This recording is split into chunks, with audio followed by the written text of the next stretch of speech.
Good morning, brothers and sisters.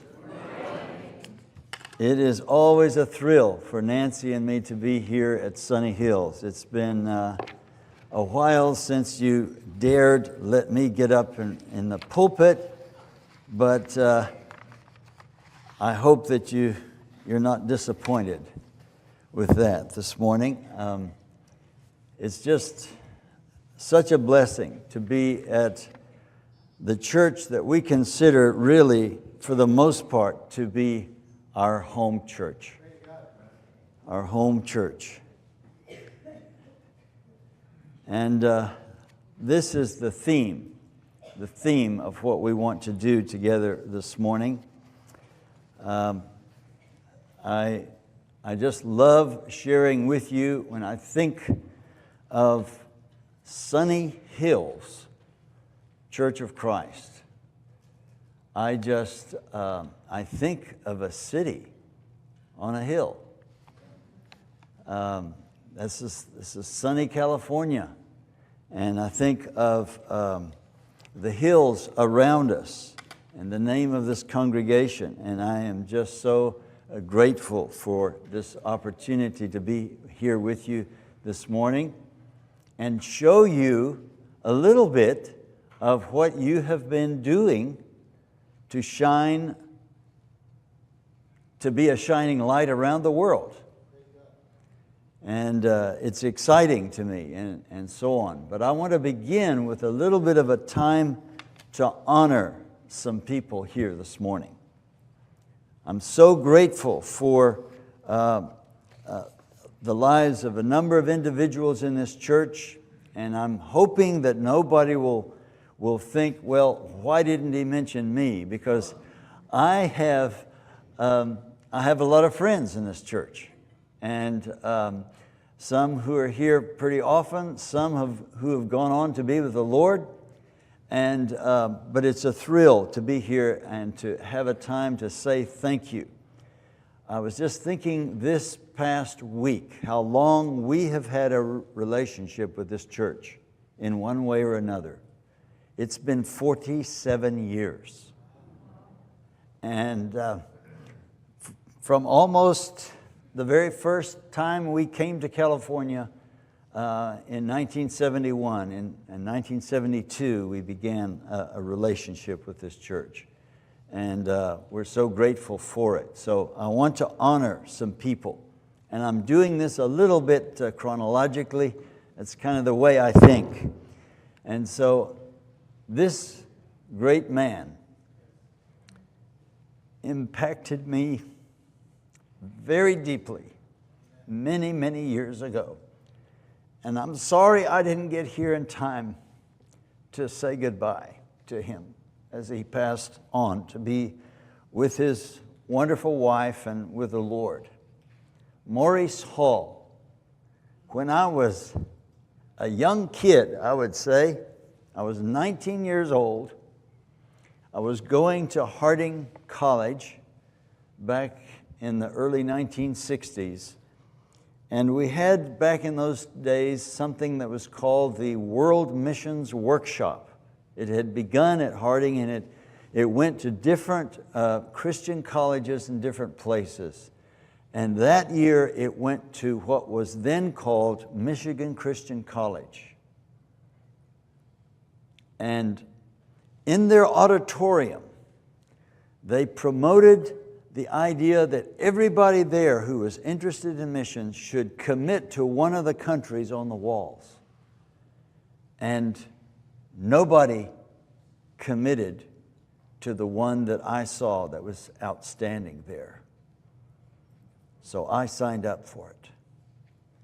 And it happened to be the country where I was born and where I grew up. This was in 1963 when I was 19 years old. And I have been blessed by that man every time I have thought of him throughout the years since that time. And if I have time, I'll share with you another person he greatly blessed a little bit later. But I wanted to honor him this morning. And then I wanted to honor John and Linda Free. John was the one who was going to Fuller Seminary up in Pasadena at the same time I was going. He was working in the School of Theology, and I was studying in the School of Missiology.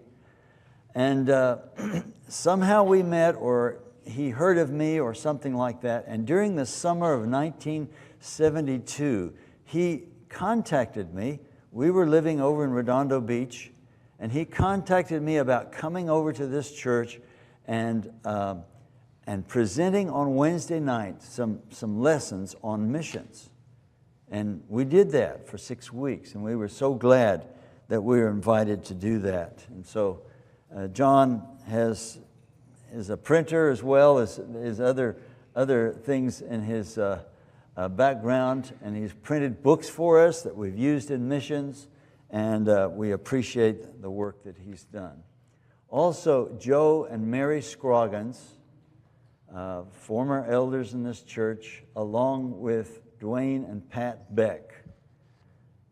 Let me tell you this, when you're on the mission field and you're a long way from those people who are praying for you and who are writing to you and supporting you in whatever way they can, there's nothing like having someone from your church come and be with you on the field.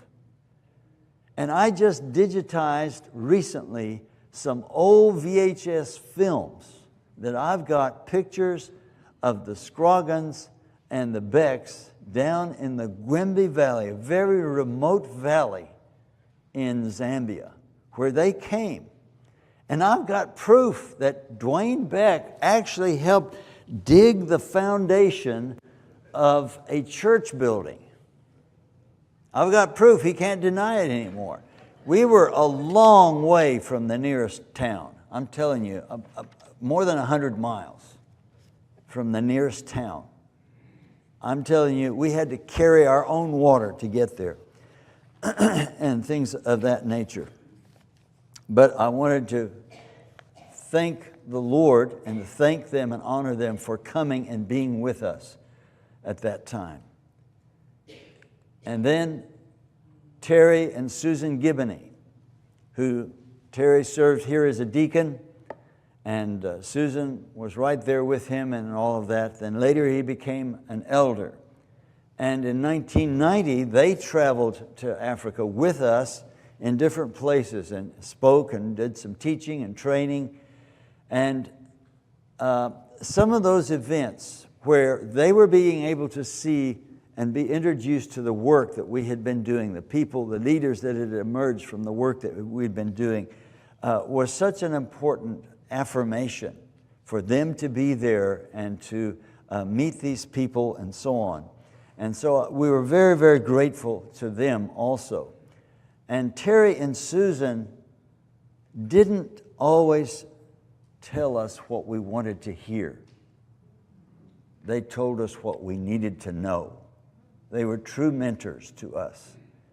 One time, Susan, when we came back from Africa and were on furlough, and I was trying to sell Honda cars, they found out I wasn't a very good salesman. I worked there a month and I didn't sell one.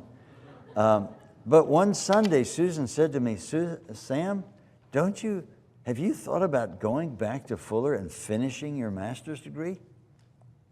And I didn't even think it was possible. But this church took me on with a partial salary. Nancy was teaching up at a Christian school up in the valley, and that wasn't enough for us to live on, but they gave us $1,000 a month. And in those days, that was enough to help us keep going.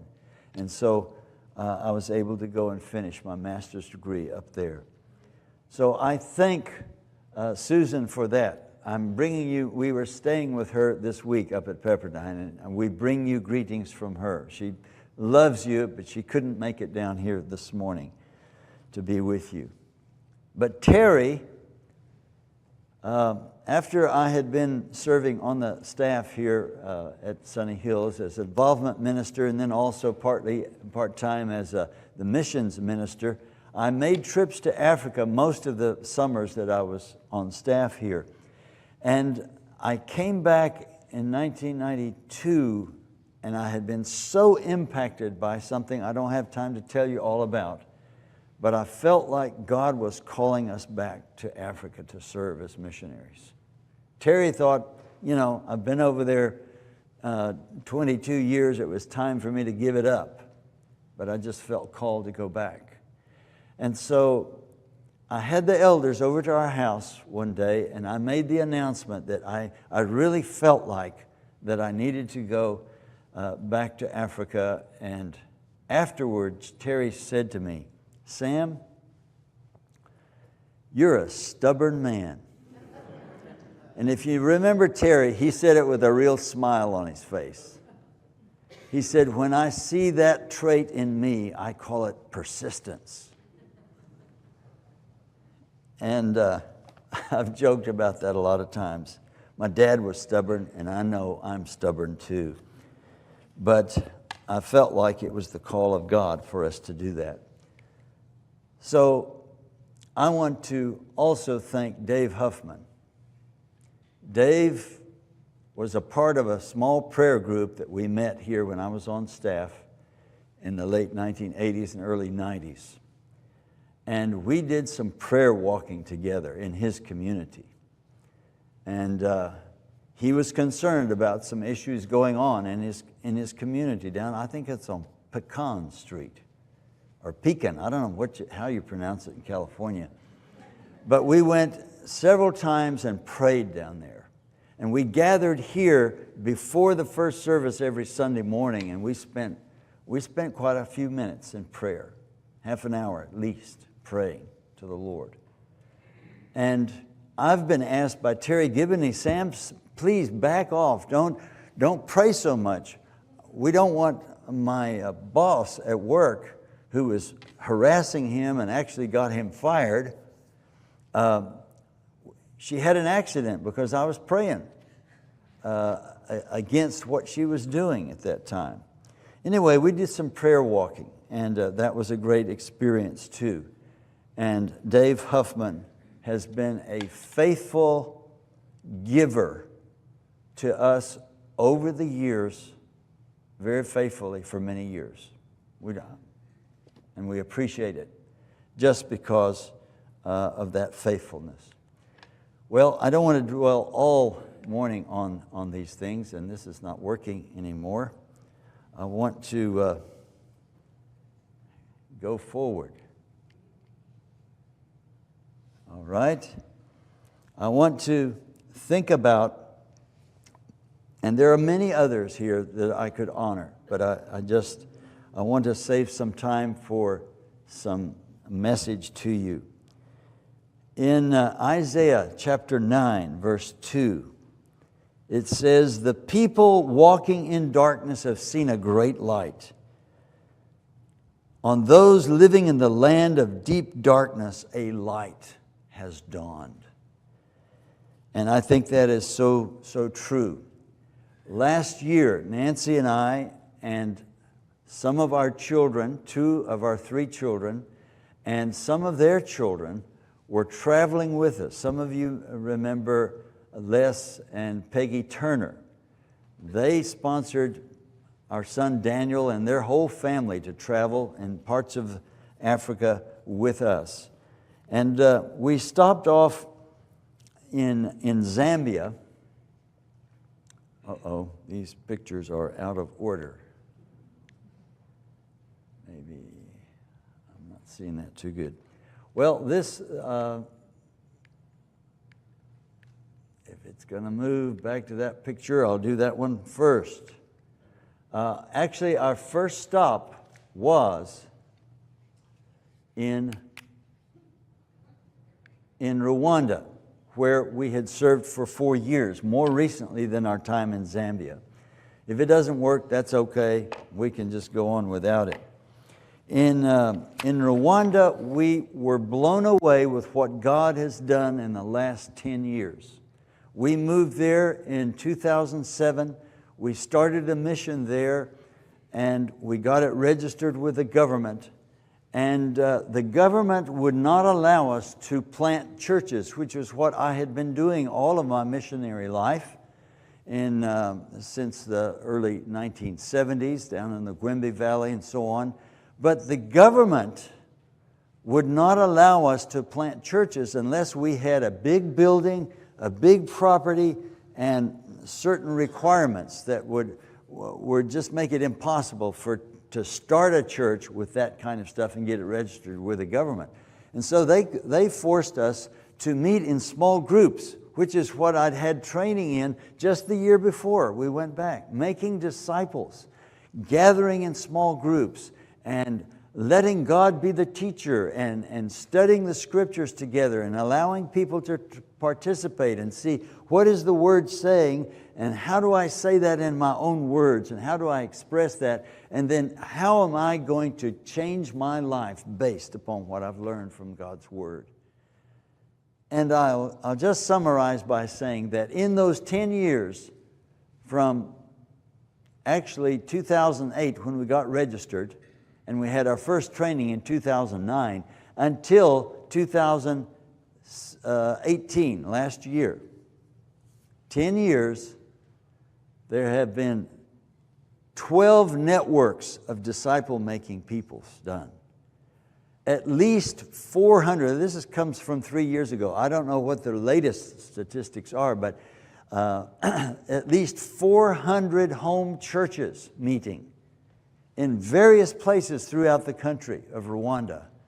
And then more than 7,000 baptisms in those small house churches that are existing in Rwanda. I'm telling you, the darkest nation in the continent of Africa, where a million people were killed in 100 days in 1994, where the greatest spirit over the country is distrust. People do not trust us at all. And yet God has done these marvelous things. The light that came into the world is beginning to shine. One of the visions I had when I took some students over there when I was teaching at Harding University, and I took some students, and none of them, through our time, a few days in Rwanda, committed to be missionaries in Rwanda. But while I was there, God was speaking to me. Every night I became the weeping missionary. And I had the vision of Rwanda becoming a tower of light to the whole region of that part of Africa. And do you hear what God has been doing in that time? We went on from there. Okay, great. I'm glad that's working up there for me, because my instrument wasn't working. There you see Nancy and I meeting in Zambia with Wilson Siazilo. I don't know if the Becks are here today or not, but they met Wilson. Wilson gave up a job working for the government to come and help us start a little community school in the little village of Nyanga in the Gwembe Valley. We worked there over a period of from 1973 to 86, over a 13-year period. We weren't there all the time because there was a war going on in the country next to Zambia, and there were a lot of what they called freedom fighters and what we call today terrorists who were trying to get in there and overthrow the white government so that the majority of people in the country could rule themselves. And so we weren't even able to go into this area for quite a while, for several years. But by the time we left Zambia, there were probably 6 churches in there. Nancy and I were the only missionaries that worked in this valley along the Kariba Lake. When it was built, it was the largest man-made lake in the world. And we worked in that area, and there were probably 6 churches.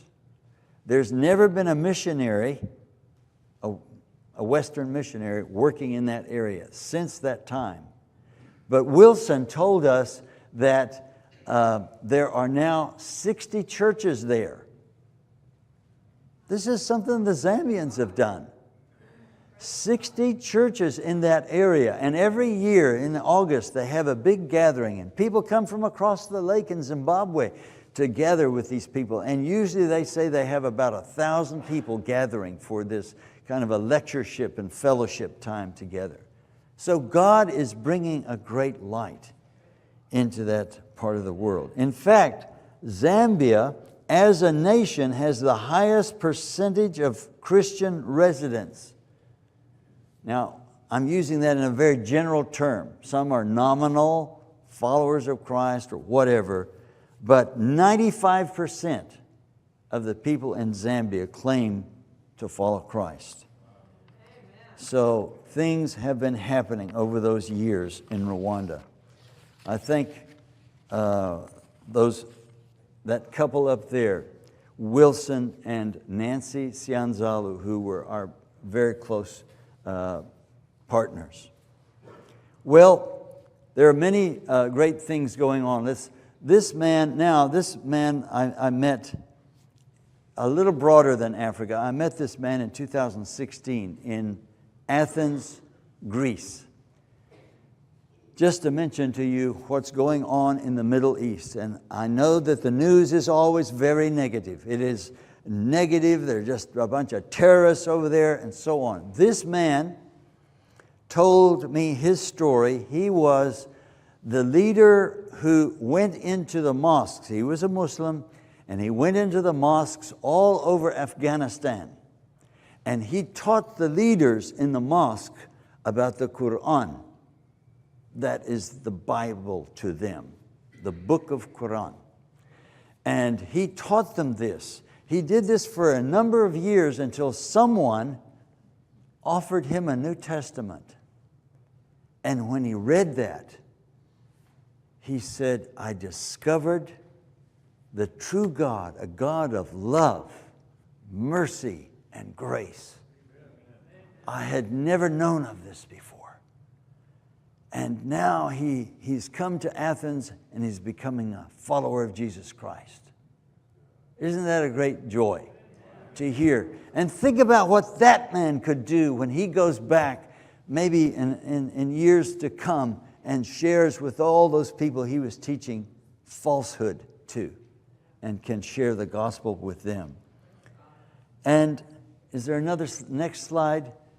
This family, I'm in the picture there, and some of my colleagues that were traveling is in the front of the picture. I think you can see this young lady who is about, this one down here. This is still not working. She's in never mind. She's sitting in a wheelchair. They came from Afghanistan. They walked all the way from Afghanistan to Turkey in the winter time. And the mother carried this daughter, who was 14 years old at the time.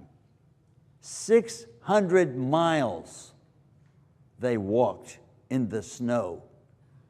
And finally, they got to up on the edge of a mountain, and the sister, the mother there just behind her with the drape over her head, she just was so exhausted she had to let her daughter down onto the snow and say, she threw up her hands and she said, Isa, the Arabic word for Jesus. She had heard this name.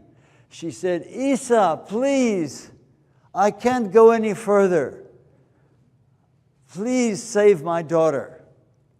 And the daughter said, please, Mom, take the little ones, take the children and go. Just leave me here. And when the mother had cried out to Jesus and caught her breath again, she picked up her daughter and she said she was as light as a chicken. And she carried her all the way to Turkey. And these are stories. I could tell you dozens more, and I don't have the time. But I want to tell you that in the 1,400 years since Islam began, before this century, there had only been 2 movements of people, what we call movements of people coming to Jesus Christ. And it's defined as 1,000 baptisms and 100 churches. 2 movements in that 400 years. Since the year 2000, there have been 69 such movements in this century that are taking place. I'm telling you, people are seeing visions and dreaming dreams of that man in a white robe. And they're saying, yes, this Isa, he's telling them different things. But he's saying things like, the door is open. She or he thought the doors were closed, but Jesus is saying, the door is open. And she says, no, it's not. I tried to go in.